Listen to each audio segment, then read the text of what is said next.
Hello everyone, welcome to SaiCad Center.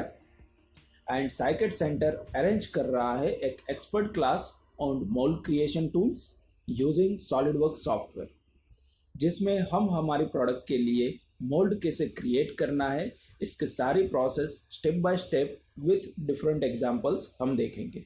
सबसे पहले हम draft analysis, undercut analysis and parting line analysis जैसे tool की मदद से हमें किस तरह से मोल्ड बनाना है इसका हम प्लानिंग करेंगे, ताकि सॉलिडिफाई हो जाने के बाद हम प्रोडक्ट को इजीली मोल्ड में से सेपरेट कर पाए।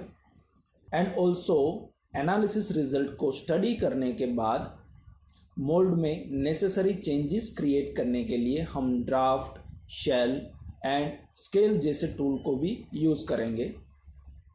एंड लास्ट में हम हमारी प्रोडक्ट के लिए कोर केविटी क्रिएट करेंगे एंड एट द एंड हम उसे सेपरेट पार्ट फाइल में कैसे ले जाना है ये भी देखेंगे, ताकि हम उस मोल्ड को मैन्युफैक्चरिंग पर्पस के लिए यूज़ कर पाए।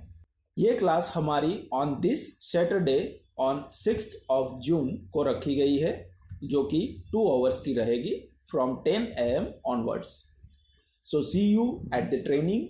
Thank you.